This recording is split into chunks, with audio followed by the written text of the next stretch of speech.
the thick, sludgy, costly bureaucracies take a long time for important things to happen. And it's hard in that context to find hope, isn't it? We're teased a little bit.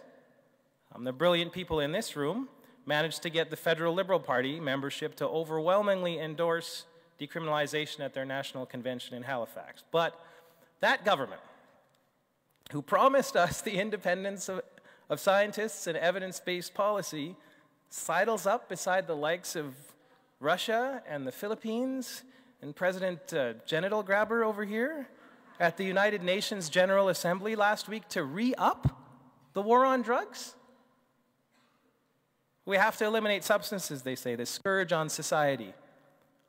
Well, except for the ones that powerful people like, even if a little too much. You remember this? Where is he? There he is. You know what he says. I liked beer. I still like beer. Had beers, have some beers. One beer, drink beer, drinks beer, drank beer, and drinking beer. You've probably had beers, Senator. Yeah, so he likes beer. I don't know if you caught that. This week, Times Special Edition actually devoted itself to beer. And how nice, wouldn't it be so nice if we would depict heroin like that without you know, ambulance lights in the background and chalk outlines, or that god-awful picture of those green pills from a police raid. Wouldn't that be nice? I did an experiment early this morning. I asked Google to show me pictures of Canadian politicians with beer. All of them look really happy. All of them look really happy. That guy looks happy. That guy looks happy. That guy looks happy and a little bit awkward. So then the next thing I did was I looked up Canadian politicians with heroin. If they were emojis, that one would be concerned, confused. That one would be directive. That one would be a little bit awkward. But this was an experiment, and you do need a control subject in an experiment. So, but you can bet that as we enter a federal election in October of next year, you're going to see more pictures of politicians in plaid shirts with brewskis in front of them to try and convince us that they understand the middle class. This really important middle class who is vital to the Canadian economy, the engine that drives us. They're so important, hardworking people who just want to give their family a chance. Why are they so interested in the middle class? Well, it's because that's who gets them elected. So we're okay with substances that are used by people who have franchise. But decriminalization of other substances, the words they use, that's political suicide, which, if you didn't know, is more acceptable than negligent homicide. So yeah, everything sucks. Except the things that don't.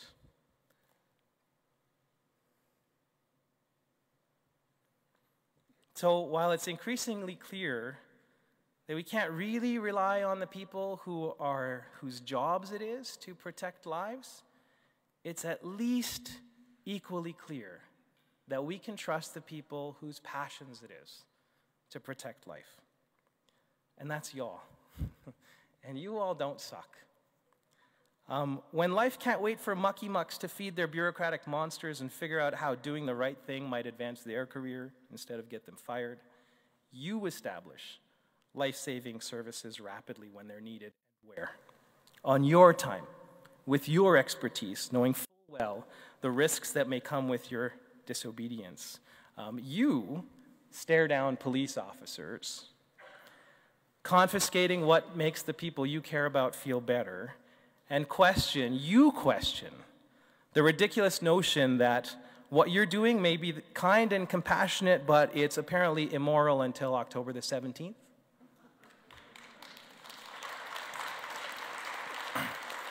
You're exposing hypocrisy with your compassion. Peer support, peer outreach, advocacy groups like Aware in Alberta, you embrace and protect life unconditionally the same way that we were promised as infants that somebody would.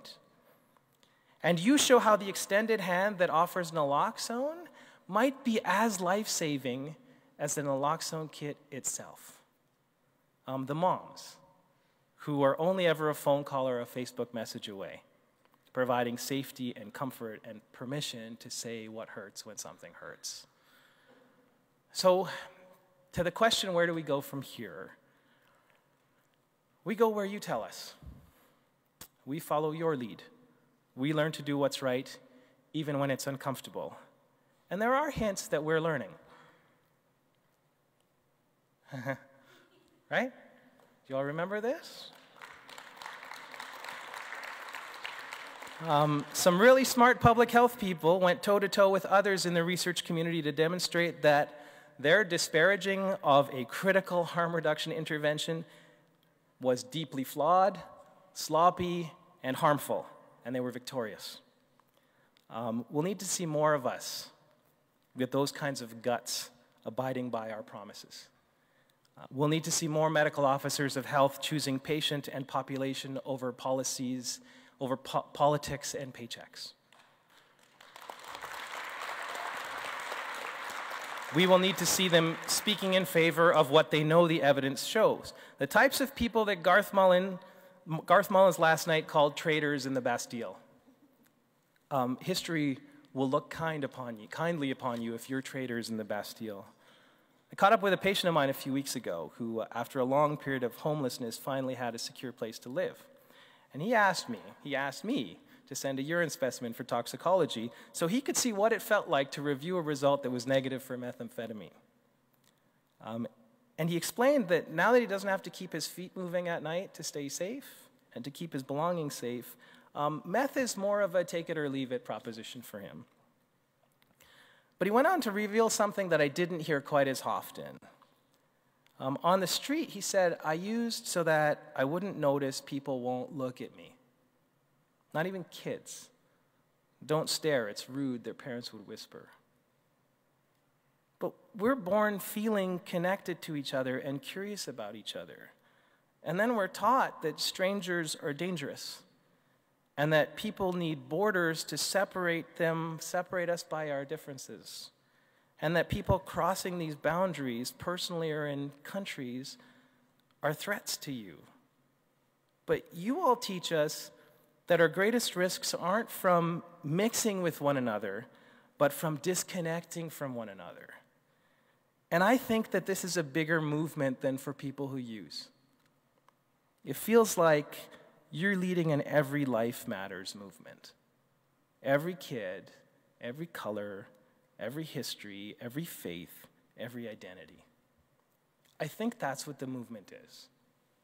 I'm just going to end by telling you a little thing about an advocacy group in Calgary called Change the Face of Addiction, who launched a campaign that caught on called See Me, hashtag See Me. Some of you would have seen this. So the idea behind it is that we can't really see each other and know each other if we don't look at each other, and if we don't understand that people are more than just a single behavior or a single attribute. That's Alec. Here's what it says beside his See Me. I'm Alec. My friends think I'm hilarious. I'd agree. I love cooking Latin food. I'm currently learning Spanish, taking dance lessons. In the fall, I'm going back to school as a business student. I am Lindsay. I'm a model, actress, and healthcare aide. I'm passionate about fashion, women empowerment, cats, camping, and love being outdoors during the summer. My pet cat is my baby. I'm Corey. I enjoy playing sports, camping, fishing, helping others, relaxing, and meditating. I care about my family, my nephews and nieces, and my closest friends who support me. I am Erica. My friends would say I'm intelligent, outgoing, and compassionate. I love working out and family time, and I'm incredibly passionate about peer outreach. My grandmother, mother, brothers, and daughter make me feel lucky to be alive. Where's Erica? Well, that just failed real bad, Shane. So Erica feels lucky that she's alive. We feel lucky that Erica's alive.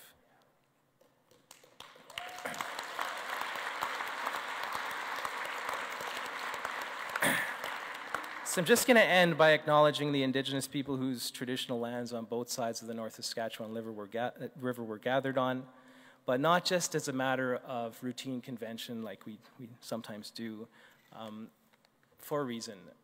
I grew up on Blackfoot territory in southern Alberta, and an elder once explained to me the concept of community by using the allegory of the Blackfoot teepee, which is an allegory that's shared across several nations in the country. So when Blackfoot women come to build a teepee, as I understand it, it's not, the strength of the teepee doesn't depend on the strength or weakness of its individual elements, but on the integrity and reliability of its connections. So as this movement grows elements, so long as those elements continue to lean on each other and wrap themselves around each other, it can't collapse. And I think we ought to learn from that. I think that's what this movement is about. So where do we go from here? We go where all of you have led us. So thank you for that.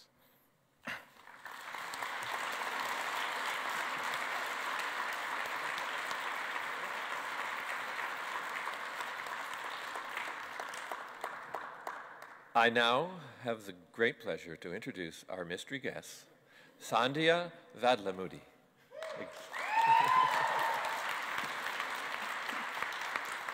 Put your headphones on because we're going for a ride. Yes. En français. Merci, Donald. Alors non, je ne suis pas Justin Trudeau. Je suis désolée de décevoir plusieurs personnes dans la salle.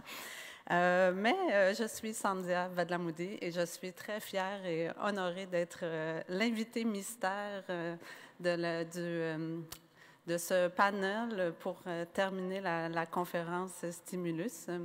Le mystère a même été concret pour moi jusqu'à hier soir. Donc, me voilà ici révélée.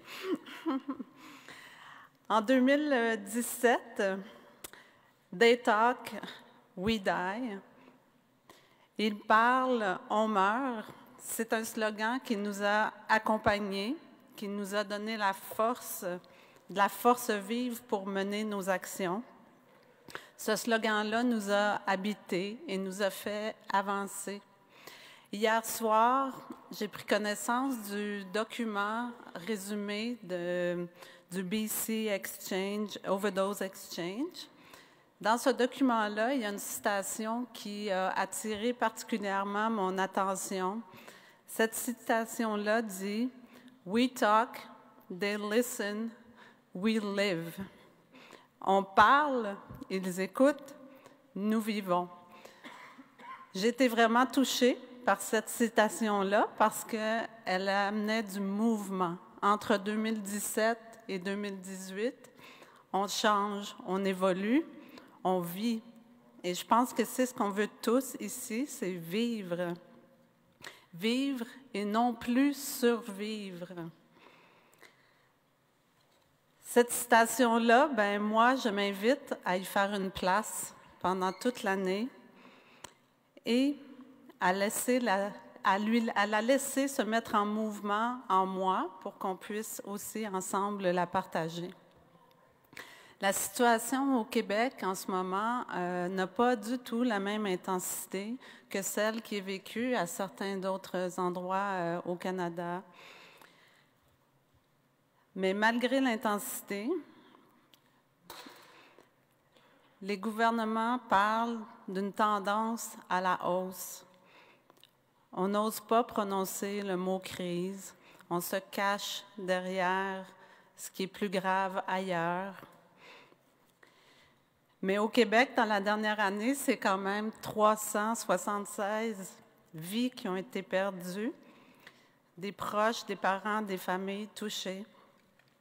376 occasions qui nous rappellent quand même que ces occasions-là de prévenir ont été ratées. 376 rappels de cet échec que l'on vit. Et cet échec-là, je pense qu'on le vit collectivement partout au Canada et c'est ce qui nous rassemble aussi. C'est cette réalité-là que l'on partage partout au pays. Alors, la question qui se pose, c'est que faisons-nous maintenant? Au Québec, dans la dernière année, il y a un comité multisectoriel qui s'est mis en place, qui a travaillé, qui a déposé une stratégie nationale pour prévenir les surdoses, une stratégie qui comporte 7 champs d'intervention. Vigie-surveillance, réponse aux surdoses, réduction des méfaits, information, formation, amélioration de la pratique médicale et pharmaceutique, accès au traitement, recherche et évaluation. Tous des mesures importantes, des actions à prendre. Sauf que, où se place la remise en question du système qui criminalise l'usage de drogue? Où se placent les actions pour mettre fin au contexte social qui entraîne de l'exclusion, qui entraîne le profilage et qui place les gens en précarité? Très peu de place est accordée dans ce document à ces éléments qui sont pourtant fondamentaux et qui nous préoccupent tous ici à tous les jours de notre vie.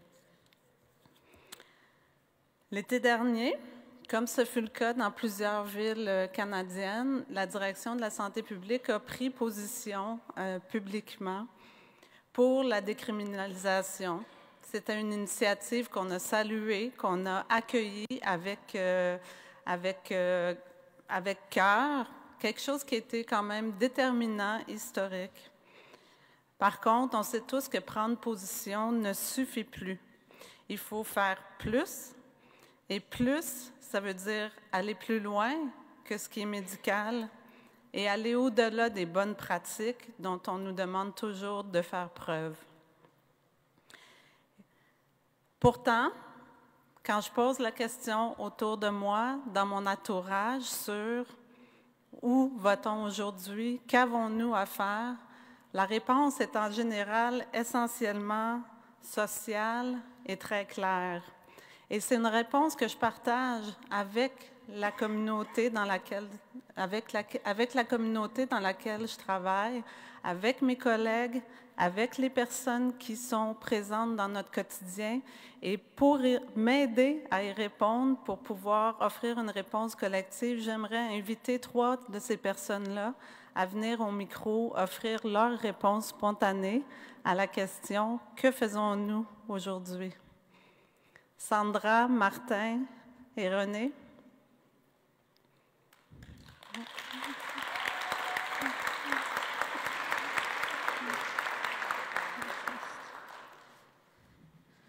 Hi, I'm Sandra from Stella. So Sandy actually texted me this question at like 11 p.m. last night, so I have an answer that I texted her back, so I'm going to use my actual spontaneous response. So she asked me, what do we do next? So what we do next, in my opinion, is that we don't compromise to be more appealing, to be more palatable. We ask for what we actually need, no matter how uncomfortable it makes people. We need to make decriminalization, we need decriminalization not just because of overdoses. Even if there were no overdoses, we still need decriminalization. We need it not just because it's cost effective, not just because it's a health issue. We need it because criminalization is inherently violent, and that's the message that we need to carry. And sometimes we need to strategize and to say what we need to say to get people to listen, but at the end of the day, we win when we don't compromise on that message. And I would add also that one of the things that has emerged for me out of this conference and speaking to people, especially people from CAPUD, we need to actually come together and mobilize around fleshing out what a bill for decriminalization would look like in Canada so that we can actually tell the government, if ever they're ready to listen, the specifics of what we want and that we can carry those very specific messages. So I'm hoping that we'll get to work on that all together in the coming year.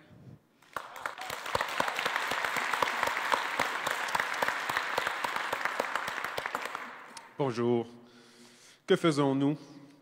Nous n'accepterons plus le statu quo.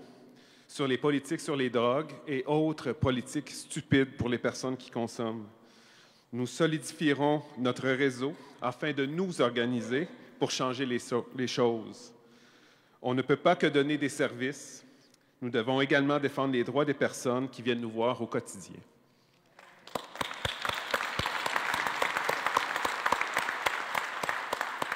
Hello, my name is Renee, and I work mostly with the trans community. I work at Cactus, but on a project that works with trans people. And I just see every day, over and over again, people in my community having to compromise, always compromise our health, our mental health to access services. And I met so many people at this conference that refuse to compromise. And I want to take that back to my community, and I want to work to stop compromising our own health and make the system make compromises, make the system change, make the government change, and yeah, force them to that change and stop having to risk our own mental health and our own health to get the things that we need. Thank you.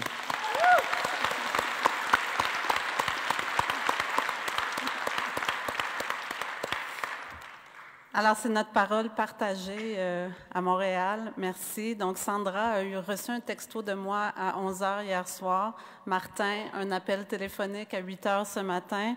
Et René, une demande verbale à 10h30. Merci beaucoup.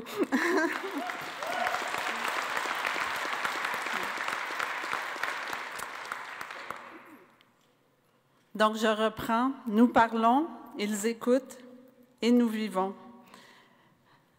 On l'a entendu, il faut écouter les personnes, écouter les communautés, leur faire confiance et agir ensemble. Pendant la conférence, j'ai entendu beaucoup parler de fatigue, beaucoup parler de stress, beaucoup parler de surcharge, de détresse psychologique. Comment faire pour prendre soin de nous, prendre soin de notre milieu? À la première journée de la conférence, j'ai déjeuné avec mon collègue Martin et Donald ici.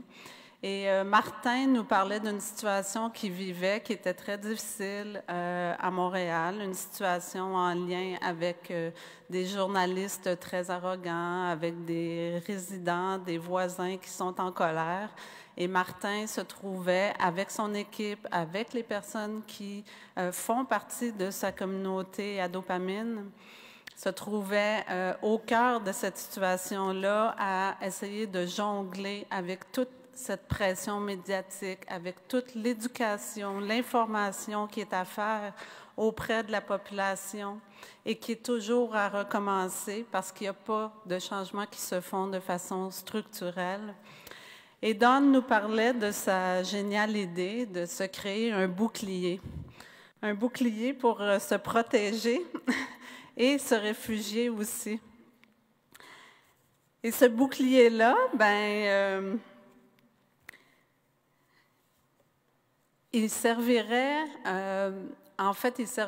à tous pour travailler des messages ensemble, pour faire contrepoids dans les médias, et pour avoir une action durable aussi dans l'éducation des populations.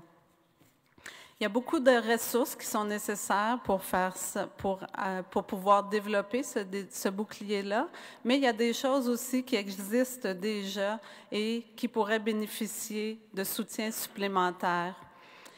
Chacun dans nos communautés, on a des concertations, des associations, des groupes qui sont nationaux, qui sont provinciaux, qui sont locaux. Il faut les investir et il faut les fortifier pour favoriser leur développement.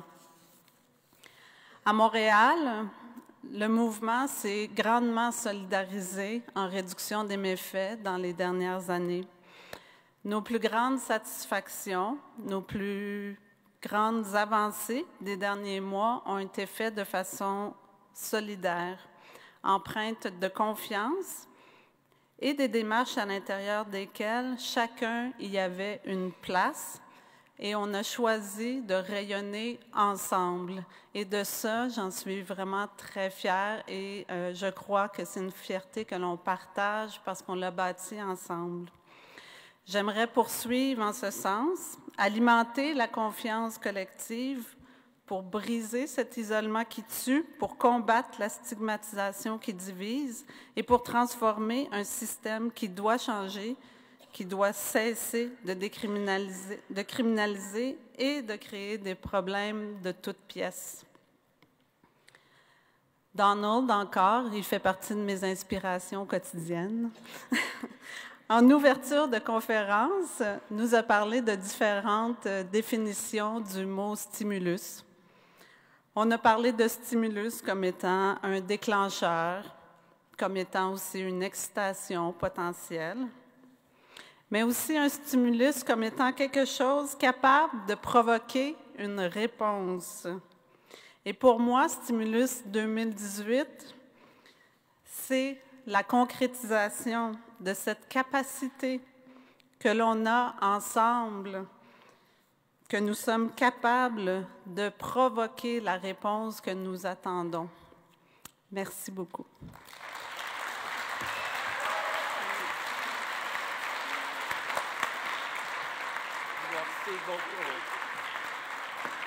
Merci beaucoup. Sandhya, stimulus, stimulus, stimulus, stimulus, stimulus, stimulus, stimulus, stimulus, stimulus. Hakique's usually a hard act to follow, but I don't know. Now I think we've found our, we'll put him on first from now on. Thank you so much for that. And when the Francophone crowd from Quebec blew into town, you could feel the temperature changing. Something happened. There was a new energy in the room. So thank you for coming all this way. Yeah.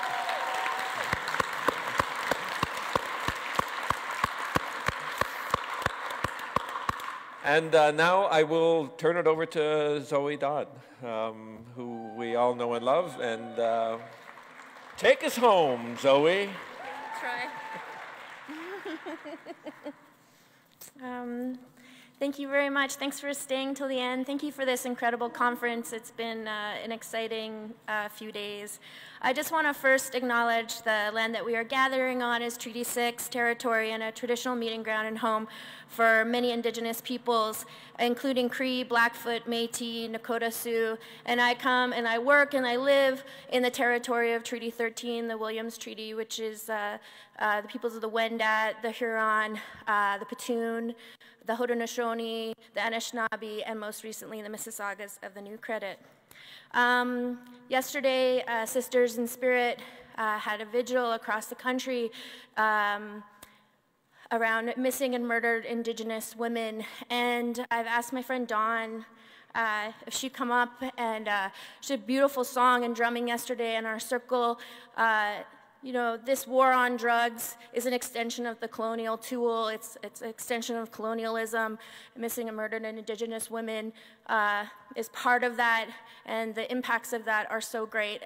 My talk is going to be about the overlaps and of our resistance. So I'll leave it to Dawn, so thank you.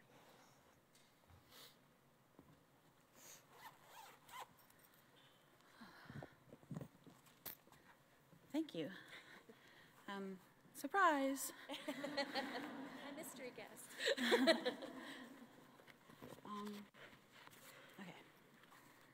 I'm just going to put that there. Anin, Buju, Nagamo and Kenyuakwe na Disnakas, Abenase Totem, Winnipeg and Ndunjiag, Ombe, Abindigin, Nadinwe Maganag,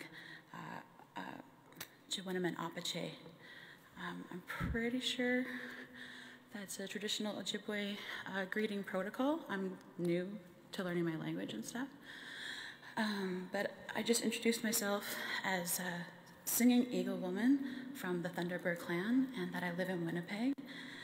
And I hope the last sentence I said was, come, welcome in all my relatives, I love you very much.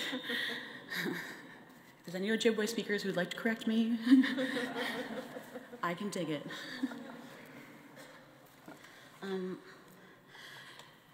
Yeah, so while this was going on here in Winnipeg, another woman was found, murdered, and it was difficult to be separate from my community at that time, but there's also really enriching, incredible work that's happening here too.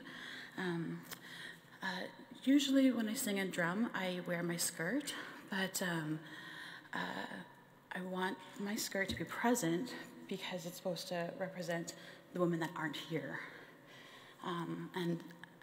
As someone who is from the community and is aware of the challenges, I would hope to be a protector and a warrior and an ambassador for women and girls and our communities. So the song I wanted to sing is an honor song, and it's, I believe it's called the Mother Earth Song, and it's supposed to be to honor victims of violence. And I really liked what that question said earlier, just about how criminalizing substance use is violence. And so we lose a lot of our loved ones unnecessarily.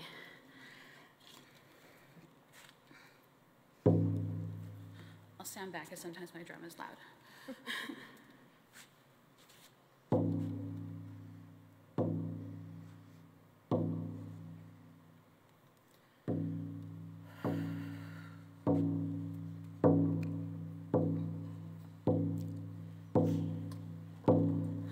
Yeah.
Usually I don't struggle with songs like that, but it's not just my grief. I think that's been a theme that I've recognized throughout this conference, is that it's like a collective grief, and it's not just mine that I'm like calling out, right? And we were talking together just as like peers about things we want to see, and like we know the resources, we know the data, we do the research, and but we're always met with the system barriers of the like being siloed into different areas, and there's never any overlap. But the way those system barriers set themselves up causes overlap in how it impacts our loved ones, our communities, our spirits, and I think that the underlying theme of that is that Canada needs to wake up about the interconnectedness of our relationships. Is not necessarily just between people, but also the environments we create. And it has been a really enriching experience to be here and a part of this. And I look forward to being a mess when I go home and having a safe place to pull myself back together. And so I wish you a safe journey home, and I hope that you have a safe place to put yourself back together too. Thank you.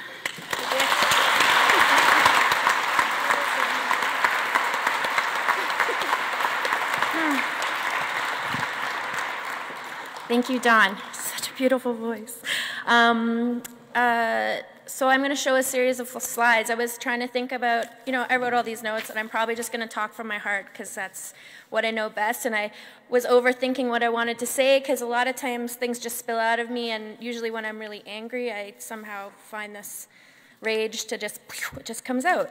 But I'm going to show you a series of photos about resistance and about struggle, because the movement that we belong to overlaps with injustice to the environment, racial injustice, social injustice, inequality, and there are inspiring rising ups and resistance of struggle across this country that have been going on the last years, and they are connected to the war on drugs, to harm reduction. Harm reduction is about the liberation of people who use drugs. It's about ending drug prohibition. And no, it's not just about handing out those kits, because the harms are prohibition. So if you could start my slides, thank you.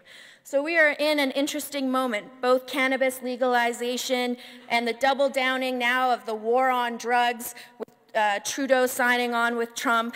At the background of this is also that Trudeau has turned his back on Indigenous people in this country.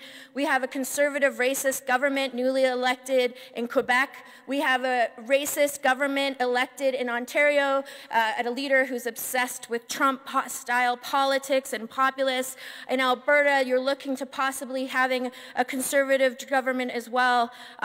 And this is a struggle. We are in a struggle, and it is hard to feel hope within that struggle. Everything is political. Everything feels uphill. And so what I bring to you here is to not feel defeated. Do not feel defeated by this. Work outside the system, break rules, dream. We are visionaries, and we need to put forward what it is that we feel, and so that we're not always in a reactive position.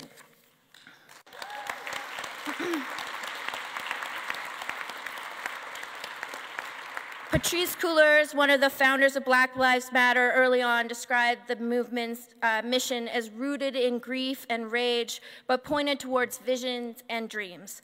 The visions of a better future doesn't have to deny the crimes and sufferings of the present. It matters because of them. We talked a lot about, over the days, there's so many things that have been happening, and one of the things I really noticed is the leadership of people. People doing things that I am so moved by. People got on planes to come here, and their safety was at risk. When my coworker, Rafi Balian, hopped on a plane and went to a supervised injection service meeting out in Vancouver, he didn't come home. He didn't come home. He overdosed and died at that meeting.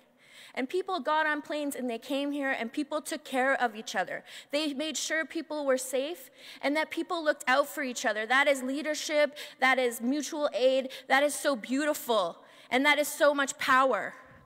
People are doing things in their communities where there is huge backlash, where they have neighbors coming after them, picketing where they are, but they keep going in the face of that because they know that those attitudes are individualist, that they are not the attitudes that we should have, and that no man is an island. You do not live without connection. We are all connected through the environment, through the biosphere, to each other, to the communities that we live in, and we know that. And those voices, we need to stop elevating those voices. We give too much power to those voices through public consultations and the BIA showing up. And we have these consultations in our towns, and then all that comes are these voices, and they're generally white, angry homeowners who feel like they have power over all of us, but they don't. They don't, and we need to stop and do away with those. It makes me so angry. I can't stand them. So we don't even do them anymore. And that's when we went into a park and we opened a tent, what did we have to lose? We went into that park. We had no plans for a supervised consumption service in the downtown East Core, despite it being a concentrated area of drug use overdose and what would be known to those collecting data, the epicenter of the overdose crisis. No organization that was working with drug users wanted to spend the time, the 6 years it took to write the policy to actually implement a safe consumption site. No one wanted to do it. Overnight, we put up tents in a park and we opened a site in 24 hours. It took a group of people who had enough time watching their friends, family, and community die to walk in a park and open a site. We were inspired, encouraged by Sarah Blythe and the Overdose Prevention Society of Vancouver. We were sick of hearing it's worse than here, like there is a bar of deaths, and preventing them should be our top priority, not waiting until the morgues are full and we've reached the peak of comparison. No, it was bad, it was really bad, and it's still really bad because we don't have timely data to demonstrate it. The lack of data would be used against us in so many meetings. We don't have the numbers for this past year. We have the first 3 months of 2018, and there was a 33% increase in deaths from the year before. And 80% of those deaths in 2017 involved fentanyl. And what makes it worse, like other provinces, is the political inaction, where you have premiers sit across from you, if you can even get a meeting with them, and proclaim, we are afraid of public backlash for doing something. But we are not afraid. And what we discovered as soon as we set up tents in the park was that a lot of people supported it, a lot of people who wanted to be involved, despite the occasional neighbors who were angry that there were many more who weren't. A tent in a park showed to organizations in the area, you cannot be afraid of public backlash, and let's be real about public backlash. They don't care about the lives of the people in their community struggling. They don't care if they live or die, or out of sight or out of mind, so let's stop elevating their voices.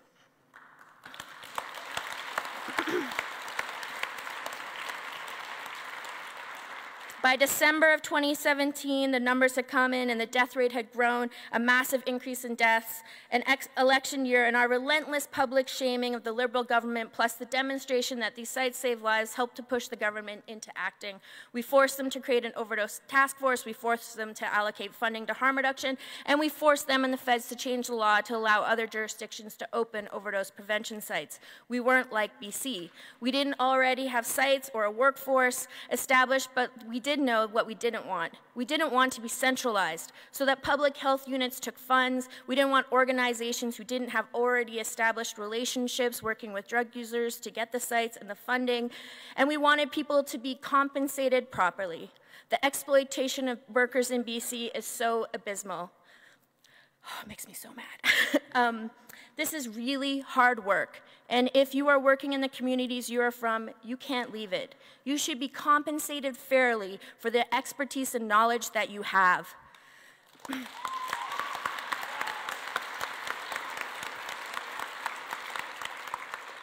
The fact that OPS workers are making $12 an hour, $7 an hour behind minimum wage, way below minimum wage, shows the lack of understanding on the part of funders. Poverty and overdose vulnerability are interlinked. We can improve people's quality of life with improving their income and benefits, and why shouldn't we? We can improve people's quality, you know, you're expected to do the same work as a nurse. You're expected to work alongside as somebody else who's responding. Why should you not be getting the same wage or a similar wage for doing similar work? And that's actually how work generally works. Drug users are leaders. We don't call workers in Toronto peer workers. You are an overdose prevention worker. You are an SCS worker, a community support worker, a harm reduction worker, and everyone knows that you have expertise. That's why you're there. It is classist that this exploitation of labor continues, and is shameful that those making these decisions continue to not recognize the value in peer workers' labor.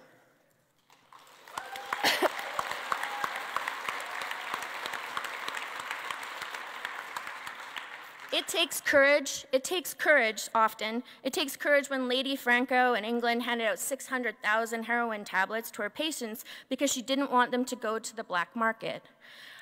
We have to break rules. Dan Big. People know Dan Big? Raise your hand if you knew Dan Big. I'll tell you something about Dan Big.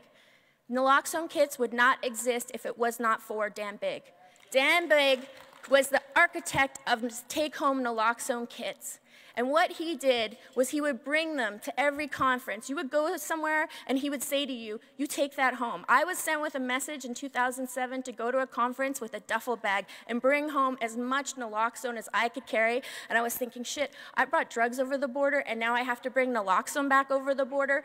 But I brought it home because I was told to. And our boss was like giving it out, bringing in, well, he wasn't actually my boss, but Rafi was like getting it and we were giving it out and we gave over 10,000 vials of it, and we demonstrated that community-based naloxone was a need and something that we could all do. And that is how that began, by this man who unfortunately passed away last month.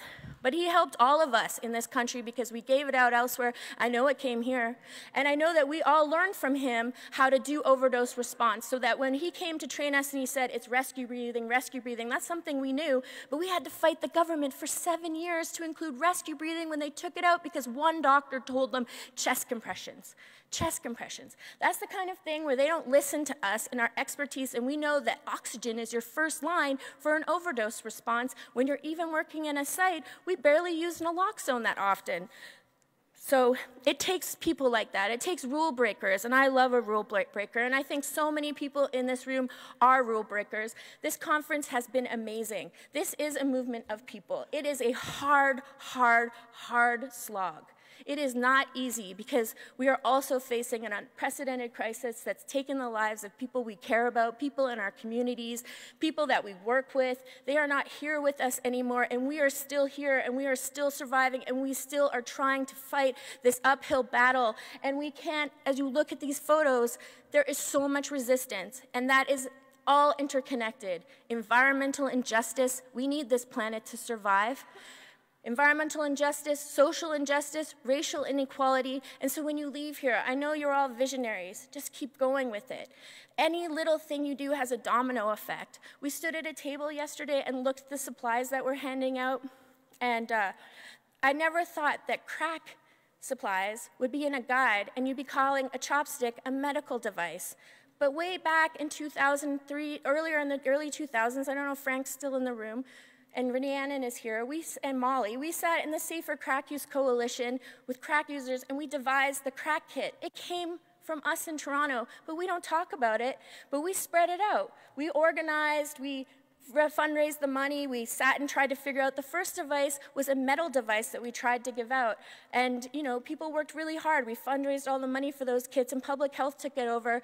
And that's the problem when institutions take over something, though, because the screens still suck. So we still need to fix the screens. I mean, I'll tell you a secret. The screens, we just got them because they were cheap. It wasn't that they were good. It was just like, this is the thing we could afford at the time. But that's all it takes, and that is what people are doing in their communities. One thing that seems small, you know, that changed people's lives. It was a kit, but it was our focus on crack users' lives. It was about creating a crack user drop-in, creating programming for crack users, bringing crack users in, and that is all things that people do, because it's about relationships and the connectedness that we have for each other. And, you know, I want to thank you. This conference has been amazing. My coworker is here, and he always talks about how he's one of 5 Indigenous harm reduction workers in Toronto, and he's had an amazing time connecting with other Indigenous workers here. I sat in a circle, I listened to Tina read a beautiful poem that I was so inspiring and just like really hit me. And just even being on this panel and you know, thinking about Cactus celebrating 30 years, or just everybody being here is just so amazing. And we are big, we are a movement, and we are, you know, we do care about people in this world, and we do care about social justice. And so as we move forward, we have to remember that this is about decriminalization. This is about ending the drug war. It is about us getting our language straight. I heard a lot of things here at this conference, people talking about abuse and disorder and misuse. And, you know, we don't talk about the spectrum of drug use, but drug users have been saying over and over again, stop with the negative labels. Those negative labels that we are also putting forward, and then we have, you know, campaigns where we have to show our photos and say, hey, it's me. You know, it's a contradiction. So I really just implore you as you leave here, think about the language you're using in your ideas and where those are coming from, and why are you using the tools of the oppressors to continue with oppression?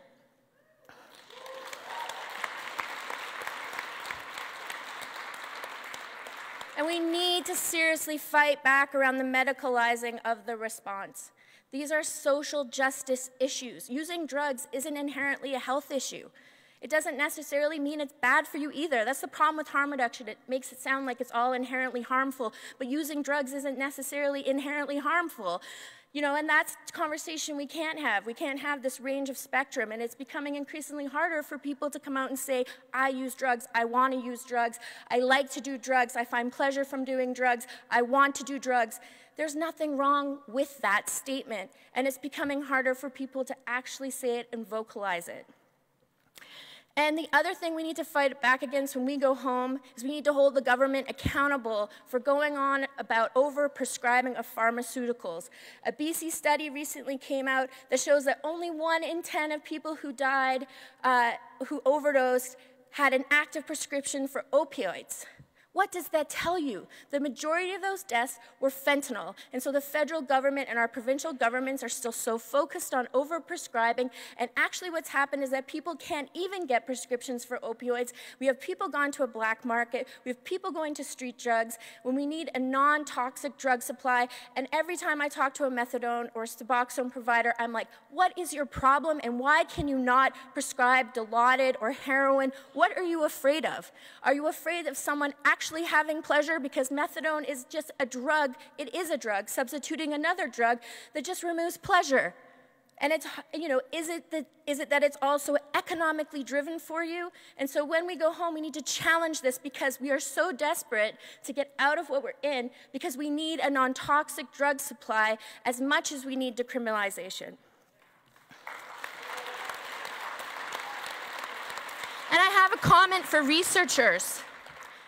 That retracted article created so much damage. It created so much damage before it was retracted.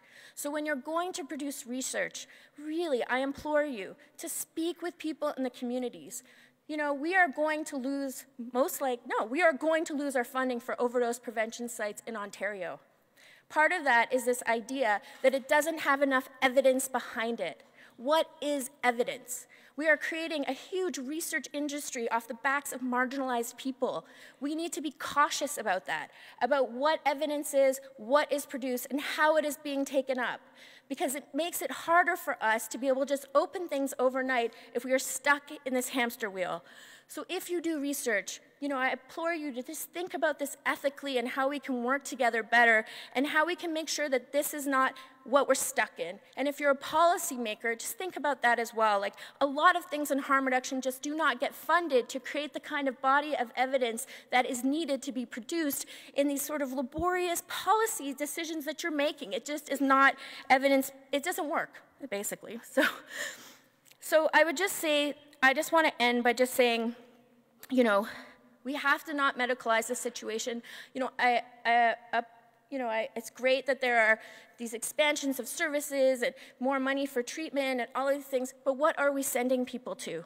What is that? If people come out and they still don't have a home and they still don't have a proper income and we're still living in this really fucked up colonialist system, what are we coming back to? What are people coming back to? And you know, Hakique started his with this baby, and the reality is lots of people don't even get to start their lives with their babies. We have CAS workers showing up in hospitals stealing people's babies and then saying to a mother, you gotta go to a drug treatment system that doesn't work for you, and if you don't succeed it, you'll never have your child back. That's the kind of carceral system that we're working in that is so punitive to racialized, indigenous, and low-income people in this country, and that's who's actually dying in the overdose epidemic. And I know we talk about it hitting all walks of life, but there are communities that are way more impacted who do not have the political and social capital like other communities do, and that is what we need to be talking about, because this is racist, this is classist, and this is a war on people. Thank you.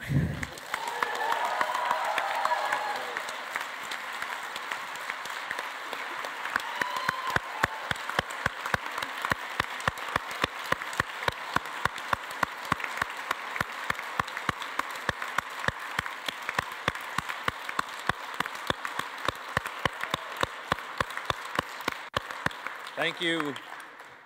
Thank you, Zoe. Stimulus Dodd. My dad's here. Say hi to my dad. Hi, Dad. Hi, Dad. What have you produced? These are stimuli up here, all three stimuli, and I would like to thank the three stimuli that we have, the four stimuli that we had a bonus stimuli. Thank you so much, the three of you, for stimulating us. And should we really do this conference again? Yes. Yes. Okay. Okay. I thought I heard a yes out there somewhere. Okay, we're going to figure it out, and we'll be in touch about it really, really soon. I'd like, we have two more things to do before we close. We are going to, I want you to all look at the back. Peter, stand up. Peter and Istvan, the Rights Reporter Foundation, filmmakers who have traveled the world educating people about drug policy and harm reduction. They've been here, as you've noticed, in the conference, and they are helping us create some video material. One of them will be a promo for the next conference, which will be a very short piece, and they've amazingly created a little film about our conference already. I don't know how they do it. Well, they do. They don't sleep, and they drink a lot of coffee. Istvan Takac, sort of right, and Peter Sarosi, we adore you as a movement, and I see you everywhere I go in the world, and I hear you are going to show us a little piece of your work.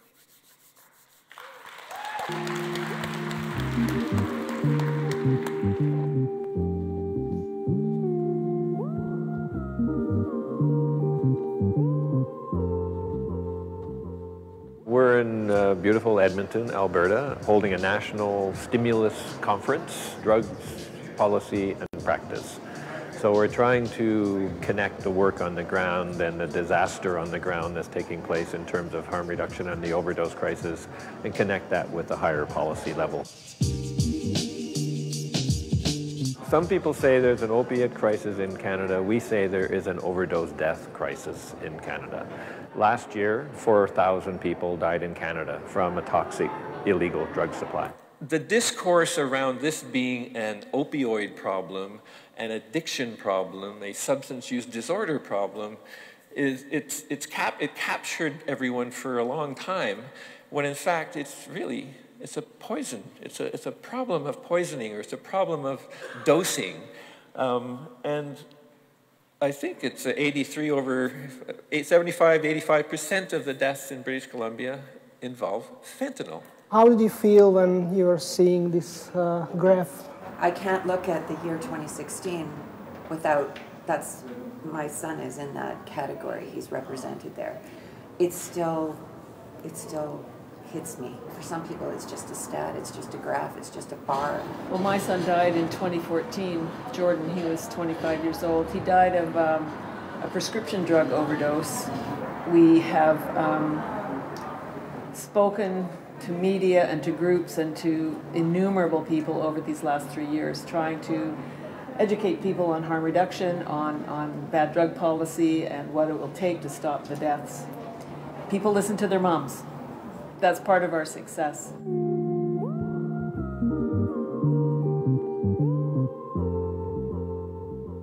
What is the Canadian government's plan to tackle this problem? We've made naloxone available without prescription. There are overdose prevention sites established under a federal exemption from Health Canada in both the province of Ontario currently, as well as the province of Alberta. We also have numerous supervised consumption sites that, again, have been authorized by Health Canada. We're at about 26 of these now, more of these also in review. We are in the overdose prevention site. This is a place where people are able to come and use substances in a manner that we hope is safer for them. We do in Edmonton have 3 supervised consumption sites, a 4th one coming on very soon. But we also felt that it was very important to have a temporary site here for the length of time of the conference. In this site, we have private booths for people where they can go, you can sit, you can gather the supplies that you may need and then actually inject in the site. And in this room, there are nurses and other folks that have experience with overdose prevention sites. On the Saturday, we went into a park and opened up the Moss Park Overdose Prevention Site, which was the first supervised injection site in Ontario. And it started in tents. We stayed in the park for over a year. We reversed 261 overdoses within that time. We helped establish overdose prevention sites in the province of Ontario, but also changed drug policy by the federal government overnight. Months later, they created an exemption that jurisdictions across Canada can apply for an exemption to open up a temporary overdose prevention site. Can you maybe call this a public health emergency? The view of the government has been that calling for an emergency would not have provided more than what has been done to date. Sometimes they admit that it is a public health emergency, but they could give us the resources that we need on the ground. The federal government could step in and say, we are actually going to fund you. We will protect you. We will make sure that these continue if the provincial government decides to pull out.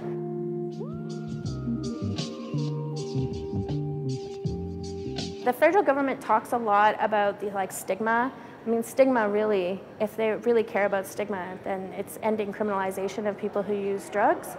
If you put a heroin addict in jail 2 or 3 times a month, it's not a 2-day sentence. It's a death sentence, because sooner or later they're going to get out, they're going to be junk sick, they're going to shoot fentanyl, and they're going to die. The only options I would ever have is to be medicalized, as in I have a substance use problem and therefore need to be fixed, or criminal, and I will be in an institution, in a prison, and have all my rights taken away from me. The women don't have an option to be eating healthy. They don't have an option to go get clean clothes. They don't have an option where they could even go and wash themselves and keep themselves clean. No mother wakes up and chooses to be a bad mom one day. It's not something that she chooses. Without any kind of strategy for eliminating poverty, for dealing with those underlying structural issues, stigma in the healthcare industry, right? You're never going to deal with this crisis. Today, where we're calling on governments to really put their minds to implementing a safe supply of substances for people who use drugs in the context of an emergency. We have substances in our medicine cabinet. They're called pharmacies and they're called hospitals. We have those drugs available, but we won't give it to them because I don't know why. What I'd like to see is so that I can sign up, I can get whatever drug I want and take it home with me. I promise I will never rob again. I will never hurt another person. I will pay my taxes. I will go to work every day. You just give me my drugs. I'll do my thing. And let's just get over this.